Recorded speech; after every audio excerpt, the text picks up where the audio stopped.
ที่บึงทัดหลวงอยู่เขตซานเมืองนครหลวงเวียงจันทน์เมืองหลวงของสปป.ลาวท้าวแสงทองอายุ 45 ปีกำลังเดินทางไปเก็บแมงไม้คือกันกับทุกๆมื้อท้าวแสงทองเก็บแมงไม้อยู่ที่บึงแห่งนี้2 เทื่อต่อมื้อทั้งเก็บเพื่อบริโภคในครอบครัวของลาวเองและเพื่อเก็บเอาไปขายตามท้องตลาดทีนี้หาก็มาเก็บวังอายุประมาณ35 ปีนี้ก็บ่มีผู้ใดสอนอันนี้ถ้ามีเกิดลงมาน่ะเอามือจับเอาธรรมดาต่อมาก็เฮ็ดเป็นผงน้อยๆแจ้งแบบนี้ไปเฮ็ดมาก็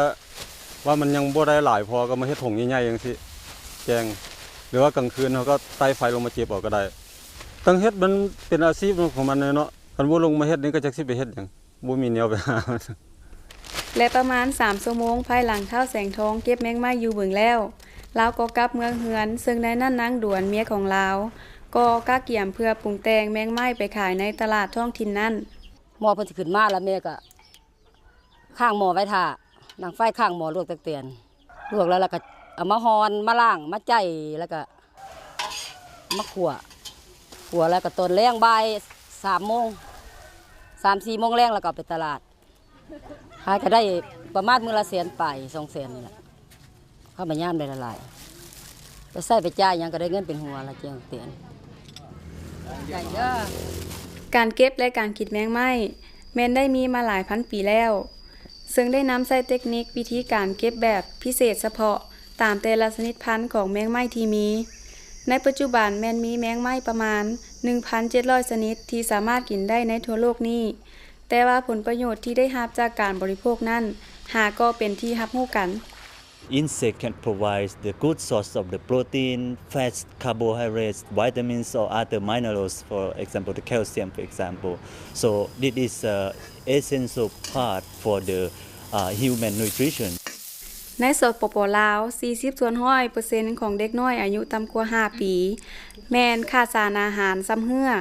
อันนี้มีผลกระทบอันใหญ่หลวงโดยเฉพาะแล้วการสำรวจใหม่ขององค์การอาหารและการเกษตรแห่งสหประชาชาติได้สรุปว่าประชาชนหลายกว่า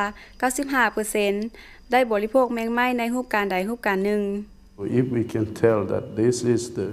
the calcium provider, this is the protein provider for some area that found, I think it's knowledge is very important. Awareness is very important for that to me.เพื่อส่งเสริมท่าแห้งอันนี้องค์การอาหารและการเกษตรแห่งสหประชาชาติ FAO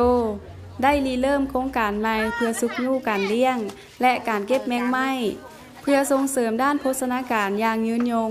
ทั้งเพื่อปรับปรุงการค้ำประกันเสบียงอาหารและการสร้างรายรับ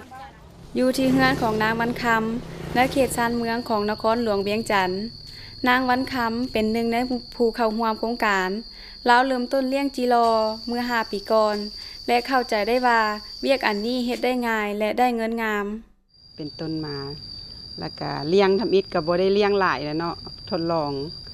เอามาอยู่น่ะเลี้ยง2 แทงนี่แหละหลังจากนั้นแล้วก็เห็นว่ามันได้ผลแล้วก็เลย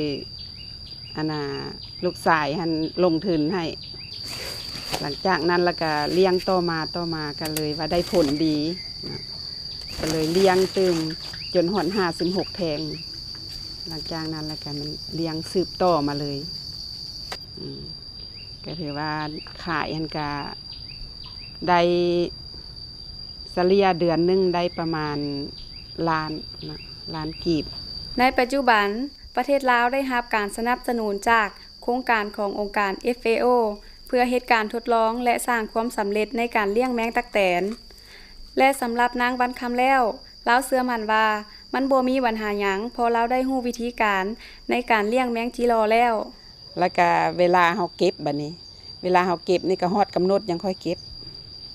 บ่แม่นว่าเฮาต้องการขายละขายรถบ่เพื่อฮอดกำหนดมันแล้วมันยังค่อยแซ่บเด้เนาะมันมีไข่เด้คือจิงดีดนี่มีไข่ถือว่าเฮาไปส่งตลาดเขาก็บ่ติคันว่ามันตุยน่ะเนาะมันเป็นตาน่าแซ่บThe farming of insect, we can say that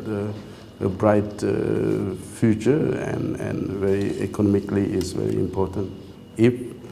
the farming can take shape on the wider range, it can help for this area of providing nutrition. สำหรับชาวชนบทที่อยู่ห่างไกลศอกลีกแมงไม้แมลงสำคัญของอาหาร